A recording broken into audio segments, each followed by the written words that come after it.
22 मार्च 1999 को एक लड़की बिना कपड़ों के मिट्टी और खून से लथपथ हालत में मदद के लिए चिल्लाते हुए मेक्सिको के एक शहर की सड़क पर भाग रही थी।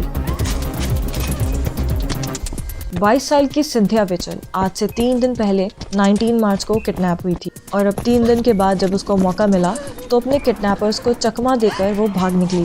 फॉर्चुनेटली उसके पास एक गाड़ी आकर रुकती है।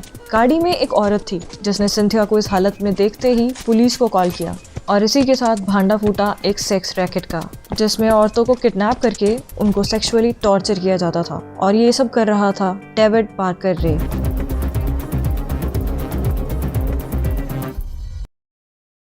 FBI के थ्रू इन्फॉर्मेशन मिली कि 59 साल का डेविड पार्कर अपने सारे क्राइम्स को अपने घर के पास एक साउंड प्रूफ ट्रक में करता है और अब तक 100 से ज़्यादा औरतों को सेक्सुअली अब्यूज़ कर चुका है। वो सालों से किडनैपिंग, सेक्सुअल अब्यूज़, पोर्नोग्राफी और मर्डर कर रहा था, लेकिन उसकी किसी भी विक्टिम ने आज तक इतनी हिम्मत नहीं दिखाई थी जो सिंथिया ने दिखाई। डेविड पार्कर के साथ उसकी गर्लफ्रेंड हैंडी भी इन सब चीज़ों में शामिल थी और इन दोनों ने सिंथिया को फेक पुलिस ऑफिसर्स बनके प्रोस्टिट्यूशन के चार्जेस लगा के एक होटल से अरेस्ट करने के बहाने किडनैप किया था। उसके बाद सिंथिया को दोनों अपने घर ले गए जहां उसको 3 दिन तक सेक्सुअली टॉर्चर किया गया, इलेक्ट्रिक करंट्स दिए गए और बिना कपड़ों के हमेशा अपने लिविंग रूम में बांध कर रखा। तीसरे दिन डेविड पार्कर अपने काम पर जाने से पहले सिंथिया को बताकर गया कि शाम को वो लोग सिंथिया को अपने साउंड प्रूफ ट्रक में लेकर जाएंगे, जो एक्चुअली टॉय बॉक्स था। और इस टॉय बॉक्स के अंदर क्या था ये आप आगे जानेंगे। डेविड के काम पर जाने के बाद सिंथिया और हैंडी घर में अकेले रह गए।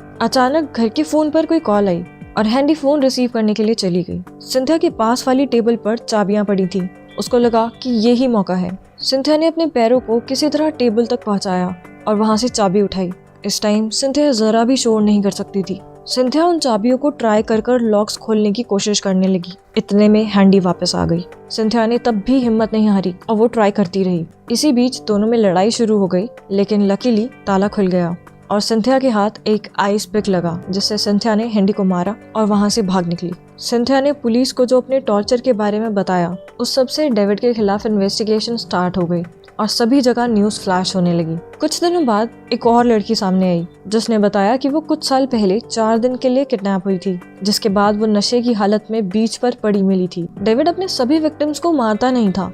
उसका कहना था कि अगर उसने सारे विक्टिम्स को मारना शुरू करा तो पूरा शहर औरतों की लाशों से भर जाएगा, बल्कि वो उन विक्टिम्स को कुछ ड्रग्स मिलाकर देता था ताकि उनके साथ क्या हुआ उनको याद ही ना रहे। उस लड़की ने बताया कि किडनैप करने के बाद डेविड और उसके गर्लफ्रेंड उस लड़की को टॉय बॉक्स के अंदर ले गए थे, जिसके नाम पर डेविड का नाम पड़ा था, the toy box killer.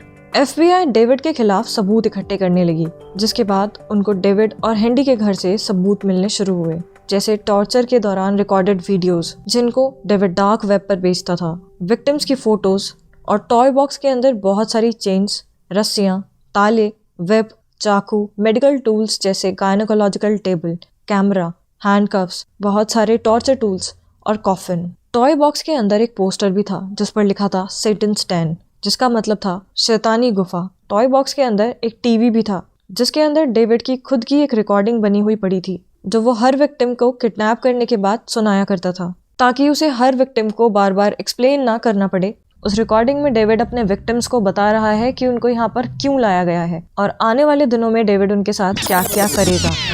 Hello there, bitch. Are you comfortable right now? Wrists and ankles chained. Tape में ड्रग्स देकर मेमोरी इरेज करने की भी बात बोली गई थी।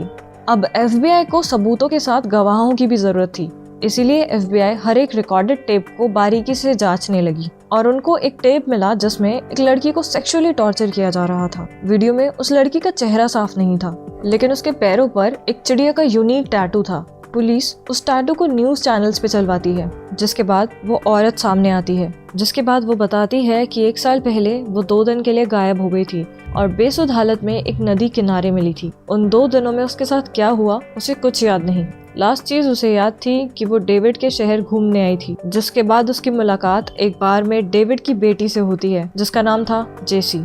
जेसी बार में एंजॉय करने के बाद उस लड़की को अपने घर ले जाने की बात करती है, जिसके बाद जेसी उस लड़की को अपने घर न ले जाकर डेविड के घर ले जाती है, जहां उसके साथ अगले 2 दिन तक सेक्सुअल असॉल्ट होता है। और इस पूरे टॉर्चर के टाइम डेविड की बेटी जेसी भी उसी जगह मौजूद थी। पूरी 1 महीने की इन्वेस्टिगेशन के बाद लगभग 1000 सबूतों के साथ डेविड रे को किडनैपिंग, रेप और टॉर्चर के चार्जेस के साथ कोर्ट में पेश किया जाता है, जिसके बाद साल बीतते जाते हैं। कोर्ट की प्रोसेसिंग चलती रहती है। फाइनली 2001 में डेविड पार्कर अपनी बेटी को बचाने के लिए सिर्फ सिंथिया वाले केस में खुद को कोर्ट में गिल्टी मानता है, जिसके 1 महीने बाद सारे सबूतों को मद्देनजर रखते हुए उसे अब तक की सबसे लंबी उम्र कैद दी जाती है, जो 223 सालों की थी। सजा के बाद डेविड पार्कर ने एक इंटरव्यू दिया जिसमें उसने बोला कि मैंने सब कुछ उन औरतों और लड़कियों के कहने पर किया।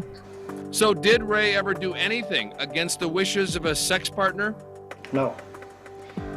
I get my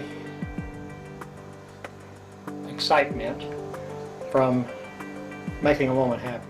223 सालों की सजा का अंजाम तो ये होना था कि डेविड को जेल में सड़ना था, लेकिन सिर्फ कुछ महीने ही जेल में काटने के बाद डेविड की 2002 में हार्ट अटैक से मौत हो गई।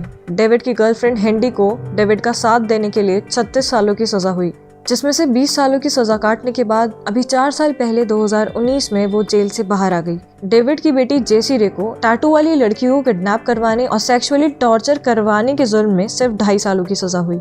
इन्वेस्टिगेशन के टाइम पर डेविड की गर्लफ्रेंड हेंडी ने बताया कि डेविड लगभग 14 लोगों का मर्डर कर चुका है और उनकी बॉडीज लेक के आसपास हैं, लेकिन उस टाइम FBI को कोई भी बॉडी नहीं मिली। 2011 में उसी लेक के पास पुलिस को एक फीमर बोन मिली, जो शरीर की सबसे लंबी हड्डी होती है, लेकिन वो किसकी थी उसका कुछ पता नहीं चल पाया। डेविड का साउंड प्रूफ ट्रक, जिसको टॉय बॉक्स कहा जाता था, उसके अंदर लगभग 2000 से ज्यादा औरतों को सेक्सुअली टॉर्चर करने के इंस्ट्रूमेंट्स थे, जिनको 2011 में FBI ने पब्लिक डोमेन में रिलीज किया। दिन था 13 सितंबर 2009। इसी दिन एनी की शादी थी और पुलिस डिपार्टमेंट की ट्रेन डॉग्स की मदद से आज ही के दिन बेसमेंट में लैब के लॉकर रूम के पास दीवार